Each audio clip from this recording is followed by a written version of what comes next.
Welcome to our channel. Today we how to disable CRM email notifications in HubSpot step by step clearly.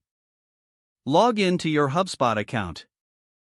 Navigate to the settings icon in the main dashboard.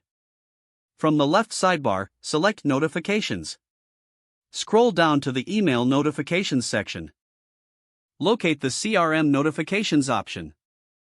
Uncheck the box next to each type of CRM email notification you wish to disable. Review your selections to ensure everything is correct.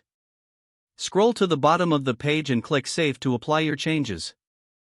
You will now no longer receive email notifications for the selected CRM activities. If you need to re-enable them, follow the same steps and check the boxes again. If the page does not load, refresh the browser or try again in a private or incognito window. Make sure you are using the correct email address, then retype it carefully to avoid small typos. If your password is not accepted, use the reset option and create a new strong password you can remember. Check your spam folder for verification or security emails, then complete any requested confirmation steps. Enable two-factor authentication if available to improve account security and reduce unauthorized access risk.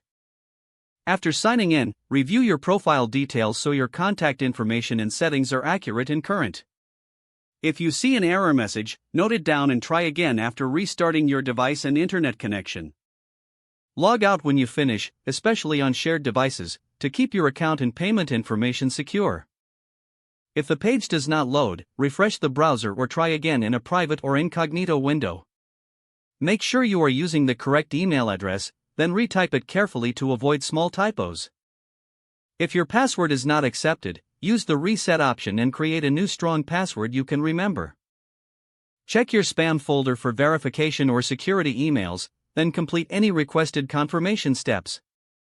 Enable two-factor authentication if available to improve account security and reduce unauthorized access risk. After signing in, review your profile details so your contact information and settings are accurate and current. If you see an error message, note it down and try again after restarting your device and internet connection. Log out when you finish, especially on shared devices, to keep your account and payment information secure. If the page does not load, refresh the browser or try again in a private or incognito window. Make sure you are using the correct email address, then retype it carefully to avoid small typos. If your password is not accepted, use the reset option and create a new strong password you can remember. Don't forget to like this video and subscribe to our channel for more step-by-step tech guides.